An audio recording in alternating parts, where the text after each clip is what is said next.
அனைவருக்கும் இனிய வணக்கம். மீண்டும் ஒரு பதிவில் உங்களை எல்லாம் சந்திப்பதில் மிக்க மகிழ்ச்சி. நான் உங்கள் மந்திரலாவண்யா. இன்றைக்கி நம்ம பார்க்கக்கூடிய தலைப்பு என்ன அப்படின்னா, தெய்வ தேவதைகளை ஆகர்ஷணம் செய்து சித்தெடுத்து கொடுக்கும் முறைகள். அதில் என்னெல்லாம் விஷயங்கள் இருக்குது அப்படிங்கிறத பற்றி பார்க்க போகிறோம். பொதுவாக தெய்வ தேவதைகளை உபாசனை செய்வது இந்த மாந்திரீகத்தில் ஒரு வகை.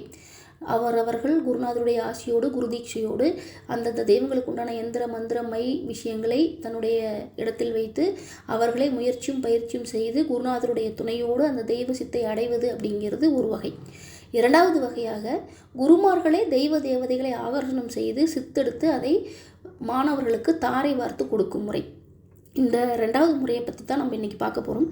இந்த ரெண்டாவது முறை தெய்வ தேவதைகளை ஆகர்ஷணம் செய்து சித்தெடுத்து கொடுக்கும் முறை யாருக்கெல்லாம் பயன்படும் அப்படின்னா, பூஜை செய்ய முடியாத சூழலில் இருக்கக்கூடியவர்கள் அல்லது தனக்கு பூஜை செய்யக்கூடிய அந்த அமைப்புனா அவர்கள் குடும்ப சூழல் அல்லது பொருளாதார சூழல் அல்லது மற்ற சூழல்கள் இல்லாமல் இருக்கக்கூடிய நபர்கள், வெளிநாட்டில் வசிக்கக்கூடிய நபர்கள் அல்லது ஒரு பெரிய கோவில் வைத்திருக்கக்கூடிய நபர்கள் எல்லாம் இந்த தெய்வ தேவதைகளை ஆகர்ஷணம் செய்து சித்தெடுத்து கொடுக்கக்கூடிய முறைகள் அவர்களுக்கு பயன்படும். மற்றபடி தன்னுடைய உபாசனா தெய்வத்தை தானே உபாசனை செய்து சித்தி அடைவது தான் ஒரு சிறந்த வழி அப்படின்னு என்னுடைய அனுபவத்தில் நான் சொல்லுவேன்.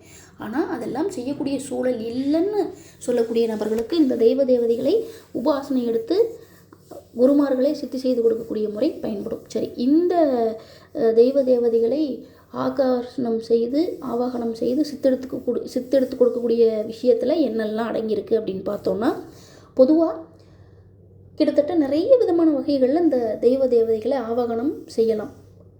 குறிப்பாக மைமுறைகள், அந்தந்த தெய்வ தேவதைகளுக்கு உண்டான மைமுறைகளை வைத்து ஆவாகனம் செய்யலாம். அந்தந்த தெய்வ தேவதைகளுக்கு உண்டான மூலிகைகளை வைத்து ஆவாகனம் செய்யலாம். அந்தந்த தெய்வ தேவதைகளுக்கு உண்டான ஹோமங்களை வைத்து ஆவாகனம் செய்யலாம்.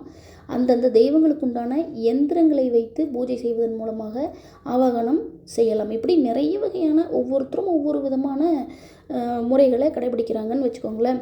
அப்போது அந்தந்த தெய்வங்களுக்கு உண்டான விஷயங்களை வைத்து குருநாதரே உங்களுக்காக பூஜை செய்து அந்த தெய்வ தேவதைகளை முதலில் ஆவாகனம் செய்வார். அது ஒரு சிலையிலோ அல்லது ஏதாவது ஒரு பொருளிலோ எந்திரத்திலோ எந்த விதமான ஒரு விஷயமாக இருக்கட்டும், அந்த தெய்வம் உட்காருவதற்குரிய ஒரு இடத்தை கொடுத்து அந்த தெய்வத்திற்கு அவர் பூஜை செய்வார். பூஜை செய்து சங்கல்ப பூஜையும் செய்வார். சங்கல்ப பூஜை அப்படின்னா, இன்ன தெய்வம் இந்த தெய்வத்துடைய விஷயத்தை நம்ம ஆவாகனம் பண்ணியிருக்கோம், இந்த தெய்வம் இன்ன நபருக்கு இன்னென்ன வேலைகளை செய்யணும். இப்போ அஷ்டகர்மம் செய்யணும். எடுத்துக்காட்டுக்கு ஒரு தெய்வத்தை நம்ம ஆவாகனம் செய்கிறோம், அந்த தெய்வம் ஒரு நபருக்கு அஷ்டகர்ம வேலைகள் செய்யணும் அப்படின்னா அதற்குண்டான பூஜை முறைகளை, அதற்குண்டான சில வழிமுறை விதிமுறைகளை கடைபிடித்து அந்த குரு தேவையான பூஜைகளை செய்து சங்கல்ப பூஜையும் செய்து அந்த தெய்வம் அந்த நபரிடம் செல்வதற்கான உத்தரவை கொடுத்ததன் பிறகு அந்த குருநாதர் தன்னுடைய மாணவருக்கு அந்த தெய்வத்தை தாரை வார்த்து கொடுப்பார். இதுதான் முழுமையாக இந்த தாரை வார்த்து தரக்கூடிய விஷயத்தில் நடக்கக்கூடிய ஒரு விஷயம். இது எல்லா தேவதைக்குமே பொருந்தும். காளிக்கு பொருந்தும், மாடனுக்கு பொருந்தும், காட்டேரிக்கு பொருந்தும். எல்லா தெய்வங்களுக்குமே என்ன வகையான தெய்வ தேவதைகளாக இருந்தாலும் தாராளமாக ஆவாகனம் செய்து அதற்குண்டான பூஜை முறைகளை கொடுத்து அதை நல்ல சிஷ்யர்களுக்கு, நம்பிக்கையுள்ள சிஷ்யர்களுக்கு நம்ம தாரை வார்த்து கொடுக்கலாம். அப்படி தாரை வார்த்து கொடுக்கக்கூடிய தெய்வங்கள் என்னென்ன வேலைகள் செய்யும் அப்படின்னா, எதற்காக அந்த தெய்வ தேவதைகளை ஆவாகனம் செய்கிறோமோ, எடுத்துக்காட்டுக்கு அஷ்டகர்ம வேலைகள் செய்யணும், காசு பணம் வரணும், செல்வம் செல்வாக்கு நிறையணும், பாதுகாப்பு கிடைக்கணும், அஷ்டகர்மத்தில் வசியம் மட்டும் செய்யணும், அஷ்டகர்மத்தில் மாரணம் மட்டும் செய்யணும், அஷ்டகர்மத்தில் ஆகர்ஷணம் மட்டும் செய்யணும் அப்படிங்கிற மாந்திரீகத்தை தொழிலாக கொண்ட நபர்களுக்கு இந்த மாதிரியான விஷயங்கள்லாம் செய்யக்கூடிய ஏதாவது ஒரு தெய்வ தேவதையை ஆவாகனம் செய்து கொடுப்பார்கள். அதே சமயத்தில் நான் மாந்திரீக தொழில் செய்யலை, ஆனால் என்னுடைய வாழ்க்கைக்கு என்னுடைய வளர்ச்சிக்கு ஏதாவது ஒரு தெய்வமோ தேவதையோ தேவைப்படுது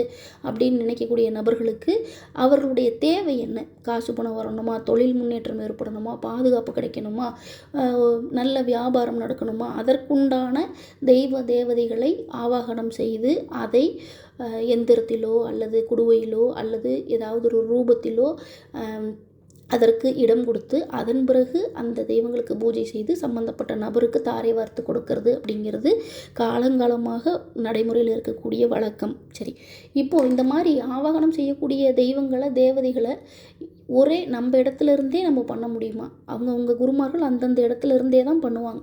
99% அந்தந்த இடத்துல இருந்தே எந்த தெய்வத்தை எந்த தேவதையை ஆவாகனம் பண்ணணுமோ அந்தந்த தேவதைக்கு உண்டான விஷயங்களை விதிமுறைப்படி செய்யும்போது அந்த தெய்வங்கள் ஆவாகனம் ஆகும். ஆனால் அதை தாண்டி இயற்கையாக நம்ம அந்தந்த தெய்வங்கள் இருக்கக்கூடிய இடங்களுக்கு இப்போ ஒவ்வொரு தெய்வங்களுக்கும் ஒரு குறிப்பிட்ட சில இடங்கள் அப்படின்னு உண்டு. மயான தெய்வங்கள் மயானத்தில் இருக்கும், அதே சமயத்தில் வன தேவதைகள் வனத்தில் இருக்கும். இந்த மாதிரி அந்தந்த யட்சினிகள் மோகினிகள் அந்தந்த தெய்வங்களுக்கு உண்டான தேவதைகளுக்கு உண்டான இடங்களுக்கு சென்று அந்தந்த தெய்வங்களுக்கு உண்டான தேவதைகளுக்கு உண்டான மைமுறைகளையோ அல்லது மூலிகை முறைகளையோ அல்லது ஹோம முறைகளையோ செய்வதன் மூலமாக ஆவாகனம் செய்து அதற்கு நாம் ஒரு இடம் கொடுத்து அதன் பிறகு அதற்கு சங்கல்ப பூஜையை வைக்கிறது அப்படிங்கிறது இன்னொரு முறை. என்ன அப்படின்னா நம்முடைய இடத்துலேருந்தும் அந்த தெய்வங்களை நம்ம ஆவாகனம் செய்யலாம். அது அவங்களுடைய இடத்துக்கு போயும் அந்த தெய்வங்கள் எங்கெல்லாம் குடிகொண்டிருக்கோ தேவதைகள் எங்கெல்லாம் இருக்கோ அந்தந்த இடங்களுக்கும் சென்று அந்த மாதிரியான ஆவாகன பூஜைகளையும் இப்போ வரைக்கும் செய்து கொண்டு தான் இருக்கிறார்கள். இப்படி இந்த தேவதைகளை ஆவாகனம் செய்து குருமுறையில் தாரை வார்த்து கொடுக்கறது அப்படிங்கிறது இன்றைக்கி நிறைய இடங்களில் நடக்குது. ஆனால் பொதுவாக ஒவ்வொரு தேவதைக்கும் ஒவ்வொரு தெய்வங்களும் ஒரு குறிப்பிட்ட விதிமுறையும் குறிப்பிட்ட சில விஷயங்களும் உண்டு. அதை வைத்து நாம் ஆவாகனம் செய்யும்போது தான் முழுமையாக அந்த தெய்வ சக்திகளை அல்லது தேவதையுடைய சக்திகளை நாம் உள்வாங்க முடியுமே தவிர மற்றபடி சிலையில் ஏற்றி கொடுத்தாங்க, குடுவையில் ஏற்றி கொடுத்தாங்க, எந்திரம் மூலமாக யக்ஷினி கொடுத்தாங்க, மோகினி கொடுத்தாங்க, நானும் பல மாத காலம் பூஜை செய்கிறேன், எனக்கு அது வேலை செய்யலை, எனக்கு யக்ஷினியை கொடுக்குறதா சொல்லி ஒரு பொம்மை கொடுத்தாங்க, யக்ஷினியை கொடுக்குறதா சொல்லி ஒரு குடுவை கொடுத்தாங்க, அது நான் என்னவோ வச்சு பார்த்தேன் பூஜையே செய்ய முடியலை, தடையாகுது, பூஜை செஞ்சாலும் ஏதாவது ஒரு கெடுதல் நடக்குது அப்படின்னு சொல்லக்கூடிய விஷயங்கள் எல்லாமே தவறான பாதை. இந்த மாதிரி நிறைய பேர் நம்மகிட்ட கேட்டிருக்காங்க, நான் இங்கே வாங்கிட்டு வந்தேன் அங்கே வாங்கிட்டு வந்தேன் எனக்கு வேலை செய்யலை. உண்மையை சொல்லப்போனால் ஒரு தெய்வத்தை அல்லது தேவதையை ஆவாகனம் செய்து குருநாதரிடமிருந்து நீங்கள் தாரை வார்த்து வாங்குகிறீர்கள் என்றால் 3 நாட்களில் அது உங்களோடு பேச வேண்டும். 3 நாள் தான். நம்முடைய மகாசக்தி மந்திராலயத்துலேயுமே நம்ம இந்த வேலையை செஞ்சு தரோம். நிறைய கோயில்களுக்கு பண்ணி கொடுத்துருக்கோம், நிறைய மந்திரவாதிகளுக்கு பண்ணி கொடுத்துருக்கோம், ஆன்மீக வாழ்க்கையில் இருக்கக்கூடிய நிறைய நபர்களுக்கு நம்ம தேவதைகளை சித்தெடுத்து கொடுத்துருக்கோம். முதல் நாளே அதனுடைய விஷயங்கள் உங்களுக்கு தெரிய வரணும். அப்படி இல்லைன்னா குறைஞ்சபட்சம் ஒரு 3 நாள் அதற்குள்ளே நீங்கள் வாங்கின தெய்வமோ அல்லது தேவதையோ உங்களோடு தொடர்பு கொள்ள வேண்டும், பேச வேண்டும், அல்லது உங்களுக்கு தேவையான காரியங்களை ஒரு சிறிய அளவிலாவது சாதித்து கொடுக்க வேண்டும். அந்த தெய்வம் அல்லது தேவதை உங்களோடு இருப்பதை நீங்கள் உணர வேண்டும். அதுதான் குருமுறையில் தாரை வார்த்து வாங்கக்கூடிய விஷயம். நீங்கள் 48 நாள் பூஜை பண்ணணும், 17 நாள் பூஜை பண்ணணும், அட்லீஸ்ட் ஒரு 16 நாளாவது நீங்கள் பூஜை பண்ணலாம், 11 நாளாவது பண்ணலாம். ஆனால் 21 நாள் பண்ணணும், 48 நாள் பண்ணணும், 60 நாள் பண்ணணும். அப்போ தான் அந்த தெய்வம் உங்களோட பேசும், தேவதை உங்களோட பேசுங்கிறது உபாசனைக்கு சமம். அது தாரை வார்த்து கொடுக்கக்கூடிய விஷயம் அல்ல. ஒரு தெய்வத்தை அல்லது தேவதையை நீங்கள் தாரை வார்த்து பெறுகிறீர்கள் என்றால் முதல் நாளே உங்களுக்கு அதற்குண்டான அறிகுறிகள் தெரிய வேண்டும். குறைஞ்சபட்சம் ஒரு 3 நாளில் அந்த தெய்வம் அல்லது தேவதை உங்களோடு இருப்பதை அது உணர்த்த வேண்டும். அப்போ தான் உங்களுக்கு சரியான முறையில் நீங்கள் அந்த தெய்வத்தையோ தேவதையோ வாங்கியிருக்கீங்கன்னு அர்த்தம். இந்த கருத்தை ஏன் நான் சொல்கிறேன் அப்படின்னா, நிறைய இடங்களுக்கு போய் யட்சணியை வாங்கினேன், மோகினியை வாங்கினேன், எனக்கு சிலையாக கொடுத்தாங்க, மரப்பாச்சி பொம்மையில் கொடுத்தாங்க, எந்திரத்தில் கொடுத்தாங்க, தாயத்தில் அடித்து கொடுத்தாங்க. ஆனால் அதனால் பலன் என்ன, எத்தனை நாள் பலன் கிடச்சிதுன்னு கேட்டால் ஒன்றுமே கிடையாது. நானும் 48 நாள் பூஜை பண்ண சொன்னாங்க, பண்ணேன். 60 நாள். இந்த விஷயங்கள் எல்லாம் தயவுசெய்து நம்பாதீர்கள். அது 48 நாள் நீங்கள் பூஜை பண்ணணும், 60 நாள் நீங்கள் பூஜை பண்ணணும்னா அதுக்கு உபாசனையை பண்ணிட்டு போயிடலாமே. அதுக்கு எதற்கு நீங்கள் தாரை வார்த்து அது குருவுக்கு ஒரு வேலையை வச்சு அவர்கிட்ட சிலையாவோ எந்திரமாவோ நீங்கள் ஏன் வாங்கணும்? வாங்கினா குறைஞ்சபட்சம் ஒரு முதல் நாள் உங்களுக்கு ஏதாவது ஒரு விஷயம் தெரியணும், இல்லை 3 நாளில் தெரியணும். அதுவுமே முடியலனா கூட அட்லீஸ்ட் குறைஞ்சபட்சம் ஒரு 7 நாள்லையாவது அந்த தெய்வம் உங்களோடு இருப்பதை நீங்கள் உணர வேண்டும். அதுதான் உண்மையாக நீங்கள் உங்கள் குருக்கிட்டேருந்து வாங்கியிருக்கீங்கன்னு அர்த்தம். அந்த கொடுக்குற குரு ஒன்றும் சும்மா அப்படியே தூக்கி சிலையில் வச்சு தெய்வத்தை கொடுத்துட மாட்டார். அது உங்களுக்கு கட்டுப்படணும், நீங்கள் சொல்கிறது எல்லாம் அது கேட்கணும். உங்களுக்கு அது எந்த பர்பஸ்க்காக நீங்கள் வாங்கினீங்களோ, எதுக்காக நீங்கள் அதை தயார் பண்ண சொன்னீங்களோ அந்த வேலை எல்லாத்தையுமே அது உங்ககிட்ட வந்து அடுத்த நொடியிலேருந்து ஆரம்பிச்சிடும். அதுதான் உண்மை. அதை விட்டுட்டு சும்மா நான் இங்கே வாங்கினேன் அங்கே வாங்கினேங்கிற விஷயங்களை எல்லாம் தயவுசெய்து நம்பி போய் பொருட்செலவு அதோடு சேர்த்து நேர செலவையும் வேஸ்ட் பண்ணாதீங்க அப்படின்னு தான் நான் சொல்லுவேன். சரிங்களா?